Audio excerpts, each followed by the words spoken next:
인생을 늘 기쁘게 살면서 많은 사람들에게 즐거움을 주는 목사님 한 분이 계십니다. 그분에게 제가 최근에 배운 인사인데요, 우리 서로 한번 이렇게 인사할까요? 항상 감기 달고 사세요. 한번 인사해 보십시오. 항상 감기 달고 사세요. 하시라니까요. 뜻이 좀 이상한가요? 의미가 무엇인지 가르쳐 드리겠습니다. 감기라는 것은 뭐냐 하면 감사하고 기뻐하는 마음과 자세로 살라는 축복이다, 그렇게 배웠습니다. 의미가 괜찮죠? 감기 달고 사세요. 범사에 감사하고 기뻐하면서 살라는 축복입니다. 자, 뜻이 좋으니까 우리 다시 한번 인사할까요? 항상 감기 달고 사세요. 한번 인사하겠습니다. 우리 정말 감사하고 기뻐하고 살면 그곳이 바로 뭡니까? 천국이죠. 그것이 천국이죠. 하나님 통치하시는 천국이죠. 하나님을 향한 믿음을 가진 성도들이 하루하루를 살아갈 때에 그 삶에서 가장 두드러지게 표현되는 삶의 방식이 있다면, 태도가 있다면, 말이 있다면 그것은 감사다, 부정할 수가 없습니다. 먼저는 하나님을 향해서 감사하며 살 수밖에 없습니다. 시편의 대표적인 감사의 내용으로 꽉 채워져 있는 감사장으로 알려진 시편 136편 말씀 보면, 여호와께 감사하라, 그는 선하시며 그 인자하심이 영원하미로다. 그렇게 시작되는 1절부터 마지막 26절에 이르기까지 매 구절마다 구체적으로 하나님의 자녀들이 감사하는 삶을 살 수밖에 없는 이유를 조목조목 표현을 하고 있습니다. 자, 그 중에서 시편 136편 23절과 24절 말씀을 보면 우리가 여러 가지 문제를 만나죠. 그런데 어떤 문제를 만나느냐 하면, 어떤 상황 속에 어떤 문제를 만나느냐, 그 어떤 상황을 이렇게 표현을 구체적으로 했습니다. 23절 보실까요? 우리를 비천한 가운데에서도 기억해 주신 이에게 감사하라, 그 인자하심이 영원하미로다. 24절 함께 읽을까요? 우리를 우리의 대적에게서 건지신 이에게 감사하라, 그 인자하심이 영원하미로다. 아멘. 비천한 가운데 처할 수도 있고 대적을 만날 수도 있지만 그 속에서도 우리를 인도하시는 하나님께, 그 인자하신 하나님께 감사하라. 그 인자하심은 한 번으로 끝나는 것이 아니라 영원합니다. 그러므로 감사하라. 아무리 육체적으로, 관계적으로, 또 영적으로, 경제적으로, 상황적으로 비참한 상황 가운데 내몰려 가도 나를 붙드시고 구원하시는 분이 내가 믿는 하나님이시기 때문에 감사할 수 있어야 합니다. 그것이 바로 그리스도인의 삶입니다. 그렇게 시편 기자는 우리에게 알려줍니다. 어쩌면 이 시편 기자의 고백은 지난 상반기 우리의 삶을 돌아볼 때에 바로 나의 신앙 고백이로구나, 그렇게 마음에 박수를 치면서 인정하는 그런 마음을 가지고 이 자리에 예배드리는 분들 분명히 있으실 것입니다. 지난 상반기, 아니 지금까지 살아온 우리의 인생 여정 전체를 되돌아보면 영적으로 육적으로 얼마나 아찔아찔한 상황 속에 많이 빠질 수밖에 없었습니까? 그런데 그 불안과 염려가 가득할 수밖에 없는 이 험악한 세상 속에서 대형자난이 뻥뻥 터지고 가만히 서 있는데 갑자기 뭐가 밀고 들어오는 그런 재난 상황 속에서도 영원한 인자하심으로 나를 기억하신 우리 하나님께서 나를 내버려 두지 않으시고 건져주시고 붙들어 주셨기에 오늘 우리는 상반기를 감사로 돌아보고 새로운 하반기를 은혜로 내다보는 맥주 감사주일 예배 드리는 줄로 믿습니다. 그러므로 하나님을 향해 범사의 감사를 고백하고 실제로 감사로 일관된 삶을 살 수밖에 없는 것이 하나님의 자녀들인 우리들이죠. 자, 시각을 조금 더 넓혀볼까요? 하나님의 은혜 속에 하나님께 감사하며 기쁨으로 충만한 삶, 늘 우리가 인사했던 대로 감기 걸린 삶, 감사하며 기뻐하는 삶을 사는 우리의 삶이 하나님을 향해 감사하면 자연스럽게 우리에게는 감사 바이러스가 충만하게 됩니다. 그래서 내 삶의 반경 속에 있는 사람들, 내가 만나는 이들에게마다 감사를 전염시키는, 전달시키는 그런 은혜로운 삶을 살게 되죠. 하나님께 감사하면 함께 살아가는 가족들 감사할 수밖에 없죠. 그들에게 감사를 표현할 수밖에 없죠. 우리 주님이 머리이신 이 교회 내의 영적인 피부치들을 만날 때마다 어때요? 손을 붙잡고 감사해, 기도해줘서 고마워, 그렇게 표현할 수밖에 없죠. 삶의 현장에서 만나는 이웃들, 직장과 일터의 동료들, 나를 알고 나를 만나는 모든 이들에게 감사와 기쁨이 번져가도록 하는 그런 삶을 우리는 살 수밖에 없습니다. 사도 바울은 이런 삶을 살아갈 수밖에 없는 하나님의 자녀들을 염두에 두고 오늘 본문에서 그래서 이렇게 표현을 하는 거예요. 범사에 감사하라. 이것이 그리스도 예수 안에서 너희를 향하신 하나님의 뜻이니라. 이 말씀을 새 한글 성경은 조금 더 구체적으로 이렇게 번역을 했습니다. 이제 다음 달이 아니고 9월이군요. 9, 10월과 찡큐티가 나오면 만 4주년이 됩니다. 벌써 만 4년 동안 열심히 그래도 나름대로 우리 동역자들이 애를 써서 찡큐티 이제 발간을 해왔는데 다음 이제 9, 10월호가 만 4주년 기념호가 나오는데 그때에 정기구독을 재신청하시는 분들에게는 새 한글 성경을 선물로 드립니다.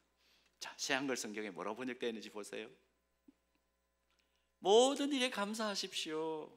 이것이 그리스도 예수님 안에서 여러분한테 바라시는 하나님의 뜻이니까요. 번역이 아주 싹 와닿죠. 마음에 굉장히 부드럽게 와닿습니다. 모든 일에 감사하십시오. 이것이 그리스도 예수님 안에서 여러분한테 바라시는 하나님의 뜻이니까요. 왜 하나님의 자녀들인 우리는 모든 일에 범사에 감사해야 합니까? 그렇다면 왜 그런가? 이유를 오늘 말씀 속에 녹아있는 이 구체적인 이유를 우리 같이 한번 살펴보면 좋겠습니다. 자, 첫 번째로 모든 일에 감사할 때 하나님의 뜻을 성취할 수 있기 때문입니다. 하나님의 뜻을 성취할 수 있어요. 하나님의 뜻이 뭘까요? 하나님의 자녀들이 나와 내가 살고 있는 이 세계를 향하신 하나님의 생각과 계획이 하나님의 뜻이죠. 그렇다면 하나님의 자녀들인 우리를 향한 이 세계를 향한 하나님의 뜻, 하나님의 생각과 계획은 도대체 뭔가요? 일찍이 선지자 예레미야는 예레미야 29장 11절에서 우리를 향한 하나님의 뜻을 이렇게 밝혀 주었습니다. 우리 함께 봉독합니다. 여호와의 말씀이니라. 너희를 향한 나의 생각을 내가 아나니 평안이요 재앙이 아니니라. 너희에게 미래와 희망을 주는 것이니라. 하나님의 생각, 하나님의 계획, 하나님의 뜻은 이것이래요. 뭐라고 얘기했죠? 평안이요 재앙이 아니니라. 너희에게 미래와 희망을 보장해 주는 것이니라. 이 말씀은 이스라엘 백성들이 나라를 빼앗기고 바벨론 포로로 잡혀가 있는 그 기간 동안에 하나님께서 예레미야 선지자를 통해서 해주신 약속의 메시지입니다. 나라는 멸망당해서 빼앗겨 버렸고 온 조국 강토는 황폐해져 버렸습니다. 참담한 상황입니다. 심신의 모든 자유가 제약당한 대로 절망과 고통만이 자신들을 압도하는 그 상황 속에 하나님께서 선지자 예레미야를 부르셨습니다. 그리고 예레미야를 통해서 그 참담한 상황 가운데 한복판에 서서 하나님의 뜻, 하나님께서 택한 백성들을 향한 계획을 선포하라고 말씀합니다. 너희들 지금은 고통 속에 내몰려 있지만 궁극적으로 너희들이 맞이할 미래에 내가 예언을 한다. 하나님께로부터 받은 메시지를 내가 전달한다. 예레미야는 그렇게 말했겠죠. 뭐라고 표현을 했나요? 하나님 우리에게 이렇게 말씀하셨어. 희망을 가져라. 내가 미래를 보장해 준다. 하나님께서 그렇게 나에게 말씀해 주셨습니다. 여러분, 주권적으로 선택하신 자기 자녀들에게 하나님께서 행복을 주시겠다고 전달해 주셨습니다. 내가 그 메시지를 가감없이 여러분들에게 전달합니다. 들으십시오. 예레미야가 그렇게 선포를 했죠. 참담한 현실 속에 그 메시지를 받았을 때 이스라엘 백성들, 물론 여전히 상황은 변하지 않으니까 불평하고 불만한 자들 있었겠죠. 그러나 이스라엘 백성들 그 메시지를 듣고 포로로 끌려간 그 낯선 이국 땅에서 뭘 했을까요? 하루하루 힘들게 살아갑니다.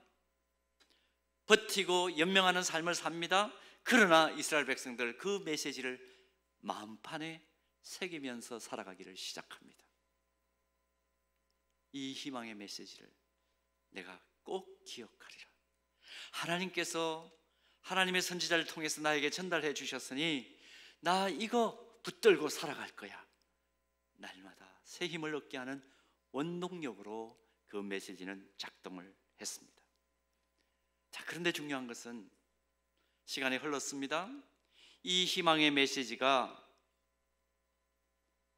그들에게 그대로 적용되는 그 길들, 그 방법이 무엇이었느냐, 이게 중요합니다. 하나님이 베푸실 은혜에 대해서 감사하는 것이 그들이 간직한 마음판에 새겼던 이 메시지가 그대로 그들의 삶에 적용되는 결과로 나타났다는 사실입니다. 그래서 이스라엘 백성들은 어떻게 살아나요?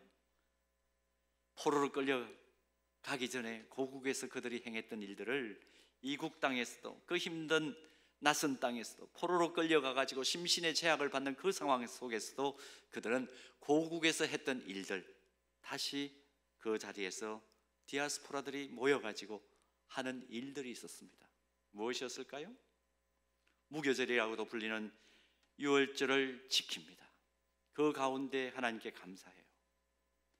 또 보리를 수확해서 감사를 드리던 맥추절, 그 맥추절을 지키면서 하나님 앞에 감사를 표현합니다. 감사의 제사를 올리는 거죠.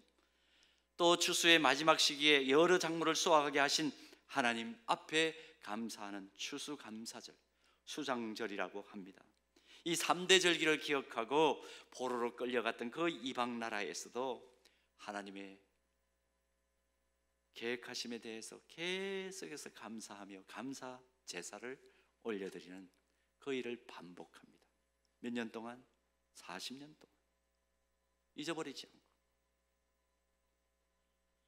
혈통적인 이스라엘 백성들을 향한 이 메시지는 오늘 사실은 하나님을 향해 예배드리는 영적 이스라엘 백성된 우리에게도 그대로 적용되는 진리입니다. 바울은 이 영적인 진리를 깨닫고 하나님의 자녀들이 그 삶 가운데 평안과 복을 누리기 원하시는 하나님의 뜻이 성취될 수 있도록 너희들 어떻게 살아라고 권면합니까? 범사에 감사하라 명령하는 것입니다. 그래서 모든 일에 감사하라고 우리에게 밝히는 겁니다. 그러므로 모든 일에 감사할 때 우리를 향하신 하나님의 계획과 뜻이 성취된다는 이 진리를 꽉 붙들고 진짜 모든 일에 감사하며 살아갈 수 있는 감사의 능력을 간직한 저와 여러분 되기를 주님의 이름으로 축원합니다. 항상 감기 달고 사십시오. 그 인사를 가르쳐준 목사님이 또 이런 말씀 하셨어요. 요즘 성도들 가운데 점점 원불교인이 늘어나고 있다. 무슨 소리야? 다들 이상해서 쳐다봤습니다. 그분이 하시는 말씀이 왜 원불교인이 늘어나고 있다 이렇게 내가 얘기했냐 하면 설명을 하세요. 어떤 특정 종교를 폄훼하고 하대하려고 하는 것 아니라 그렇게 단서를 붙이시면서 뭐라고 말씀하시느냐 하면 원불교인이라는 것은 다른 게 아니고 원망하고 불평하는 교인이라는 거예요. 원망하고 불평하는 교인. 매사에 감사가 없고 원망과 불평을 입에 달고 있으면서 하나님 앞과 사람 앞에 쏟아내는 교인을 원불교인이라고 부르자 그렇게 말하더라고요. 그런데 원불교인을 졸업하는 방법이 있답니다. 이미 가르쳐 들었잖아요. 원불교인이 무슨 교인이 되면 되는 겁니까? 항상 감기를 달고 사는 교인이 되면 된다는 거예요. 감사하고 기뻐하는 그런 영적인 상태를 유지하면서 입술의 고백도 삶의 태도도 감사하고 기뻐하며 살면 원불교인에서 진짜 그리스도인이 된다. 일리가 있는 말이죠. 여러분 살아보면 살아볼수록 깨닫는 진리가 있습니다. 행복은 감사의 문으로 들어오고 원망의 문으로 행복은 나가버린다 하는 진리입니다. 감사할 때 행복이 자꾸 들어오지요. 원망 불평하다 보면 조금 누리고 있던 행복마저도 그저 떠나버리고 마는 그런 상황을 늘 경험하지 않습니까? 그러므로 모든 일에 감사할 때 우리를 향하신 하나님의 뜻이 성취되고 진정한 복락을 경험할 수 있다. 이 놀라운 진리를 늘 경험하게 되는 저와 여러분 되기를 소원합니다. 오늘 본문의 범사, 모든 일이라고 번역된 이 단어의 의미를 원어로 조금 더 구체적으로 번역하면 모든 상황과 환경에서 그런 뜻이에요. 영어 성경은 아예 이렇게 번역하기도 합니다. 어떤 형편에서든지 무슨 일이 일어나든지 그런 뜻으로 번역한 번역본들이 꽤 있습니다. 결국 범사라는 말은 무슨 뜻인가요? 좋은 일에나 안 좋은 일에나, 기쁜 일에나 힘들고 슬픈 일에나, 어떤 환경 속에 들어가든지 그런 의미입니다. 그러므로 오늘 본문은 이 모든 일에 궁극적으로 합력하여 선을 이루시고 복락의 길로 인도하실 하나님의 뜻을 기억하고 감사하라는 요청인 것이죠. 백주감사주의를 맞이하는 오늘 우리 마음이 감사로 가득 차야 할 이유 무엇입니까? 지난 상반기 동안 받은 은혜가 너무나도 크기에, 이미 받은 은혜가 너무나도 크기에 우리는 모든 일 범사에 감사해야 하는 것이죠. 또 지금 내 앞에 펼쳐진 상황이 어떠하다 할지라도 궁극적으로 선하신 하나님께서 합력하여 선을 이루실 것을 믿음의 눈으로, 은혜의 시각으로 내다볼 수 있기에 모든 일에 감사할 수 있는 겁니다. 모든 상황과 일에 대해서 하나님께 감사할 때 하나님이 우리를 향해 가지고 계신 뜻인 희망적인 미래가 궁극적으로 성취될 것이 틀림이 없습니다. 그러므로 하나님 앞에서 또 나를 아는 모든 사람 앞에서 나 이제 감사하며 살리라. 모든 일에 감사하며 살리라. 그래서 하나님의 그 선하신 뜻이 우리의 삶을 통해서, 우리의 삶의 환경 속에서 늘 성취되는 은혜를 맛보는 우리 모두가 되기를 주님의 이름으로 소원하고 축복합니다. 자, 그런가 하면 또 한 가지, 모든 일에 감사할 때 어떤 일이 벌어지며 또 우리는 왜 모든 일에 감사해야 하는가? 하나님이 삶의 주인 되시는 성숙한 그리스도인이 되기 때문에 범사에 감사해야 합니다. 하나님이 삶의 주인 되시는 성숙한 그리스도인으로 계속 자라갈 수 있기 때문에 우리는 범사에 감사해야 합니다. 신앙생활을 한다는 것은요, 영적 세계가 있다는 것을 확신하고 영적인 생활을 한다는 것을 의미합니다. 그래서 우리는 범사가 잘 되고 우리 몸이 강건한 것 같이 우리의 뭐가 잘 되기를 축복합니까? 영혼이 잘 되기를 축복하는 겁니다. 진짜 제대로 신앙생활을 하고 영적인 세계를 알아가는 삶을 살아가 보면 하나님이 통치하시는 이 영적인 세계는 들어가면 들어갈수록 깊은 세계예요. 끝이 안 보여요. 주님 앞에 섰을 때에 비로소 우리가 영적인 세계가 이런 것이었구나 하는 전모를 파악할 수 있을 겁니다. 그것을 가장 잘 보여주는 신뢰가 뭐냐 하면 구약의 성막입니다. 성막 어떤가요? 은혜의 보좌인 지성소까지 들어가기 위해서 성전의 출입문을 통과합니다. 성전 뜰을 지납니다. 성소를 지납니다. 계속 그렇게 들어가다가 마침내 어디에 도달합니까? 열고 들어가서 지성소에 도달하게 되는 거죠. 그런데 이 하나님이 주시는 그 은혜의 지극한 영광, 지성소를 볼 수 있는, 다시 말하면 우리 개인적으로 얘기하면 구원의 영광을 경험할 수 있는 키가 뭐냐, 열쇠가 뭐냐? 그게 바로 감사예요. 시편 50편 23절 말씀 한번 보십시오. 이렇게 선언합니다. 오늘 우리가 찬양했죠. 찬양팀을 통해서 함께 감사로 제사를 드리는 자가 나를 영화롭게 하나니 그의 행위를 옳게 하는 자에게 내가 하나님의 구원을 보이리라.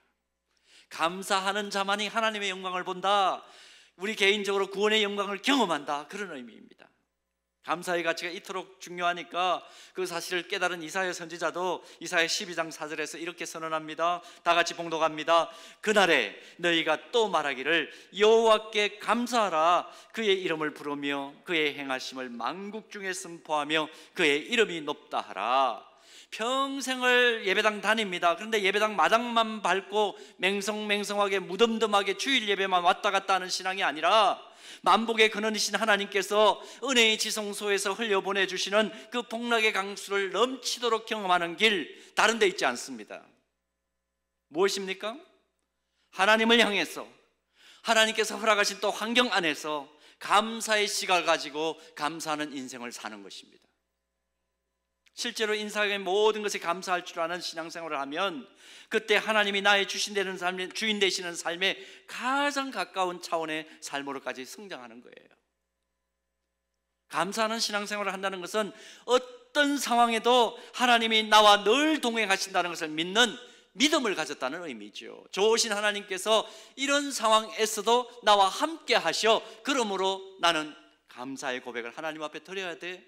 이런 상황을 만나게 하신 여러 일들이 있지만 그 속에서 이 일들을 일구어 가는 과정 속에서 저 사람들과 함께 감사를 전달해서 하나님께 감사하면 궁극적으로 하나님께서 이 모든 상황을 해결해 주실 거야. 그 믿음을 가진 것이 진짜 감사 생활 속에서 큰 믿음을 가진 성도라, 그렇게 말할 수 있죠. 상황이 좋을 때는 감사하는 믿음 생활하고 안 좋을 때는 모든 것을 부정하는 원망과 불평하는 수준에 머물고 있다면 그 믿음은 아직도 깊이가 없는 믿음입니다. 내 상황이 지극히 좋지 않고 내 마음이 안 좋을 때도 좋으신 하나님이 나와 함께 하시니 내 안에 감사가 넘친다 고백하며 결국 하나님이 가장 좋으신 뜻대로 나를 인도하실 것을 감사로 내다보며 감사하게 될 때 우리의 상황은 변화하게 되는 것이죠. 한 외과 의사가 참 마음 아픈 수술을 집도하게 되었습니다. 자신이 돌보는 50대 환자가 설암이라 그러죠. 혀에 암이 생겨서 혀를 자를 수밖에 없는 상황에 직면했습니다. 환자에게 정말 미안한 마음을 가지고 통보를 했겠죠. 조심스럽게 수술을 할 수밖에 없습니다. 혀를 자르기 전에 마취를 합니다. 마취를 하기 전에 의사가 이렇게 말했대요. 이제 혀를 자르면 더 이상 말을 할 수가 없습니다. 혹시 마지막으로 하시고 싶은 말씀이 있다면 무엇인지요? 환자의 눈에 눈물이 또르르 떨어집니다. 떨리는 입술로 주사기가 꽂혀 있는 손을 맞잡고 하나님 앞에 짧은 기도를 올려드립니다. 뭐라고 했을까요? 하나님 감사했습니다. 하나님 감사했습니다. 삶을 살아가면서 내가 할 수 있는 말 가운데 최고의 말이 있다면 과연 무엇일까? 만약 나에게도 마지막으로 한마디 하라 그러면 그 소중한 시간에 나는 무슨 말을 할까? 감사했습니다. 감사합니다. 앞으로도 기회가 주어지면 감사하며 살겠습니다. 그 고백이어야 하지 않을까요? 오늘 본문에서 모든 일에 감사하는 하나님의 자녀가 될 것을 요청한 사도 바울은 골로새 교회 성도들에게 이렇게 편지를 합니다. 특별히 골로새서 4장 2절 말씀 보면 하나님 앞에 날마다 기도하는 성숙한 그리스도인은 이런 태도를 가져야 된다, 그렇게 밝힙니다. 기도를 계속하고 기도에 뭐함으로 깨어있으라? 감사함으로 깨어있으라. 여러분 기도의 능력을 알죠? 이 메시지 속에서는, 이 말씀의 메시지 속에서는 세 가지 의미가 들어있습니다. 성숙한 그리스도인은 항상 하나님께 기도하기를 힘써야 한다, 그 내용이 첫째 들어있고, 두 번째는 항상 기도하되 자신의 기도가 하나님의 뜻에 합한지를 늘 영적으로 깨어서 영적 긴장을 가지고 기도하는 것 필요하다, 그 메시지가 들어있고요. 마지막 하나 메시지는 뭐냐 하면 기도할 때 응답받기를 소원하는 간구에만 온 관심을 집중하지 말고 이미 받은 것에 대한 감사의 바탕을 둔 기도를 하라, 이 메시지가 들어있는 거예요. 하나님을 향한 기도가 힘이 세다는 거 우리가 알고 있죠. 그래서 새벽마다 또 공적으로 사적으로 기도할 때마다 하나님 앞에 엎드려 기도하는 것이 성숙한 그리스도인의 표상입니다.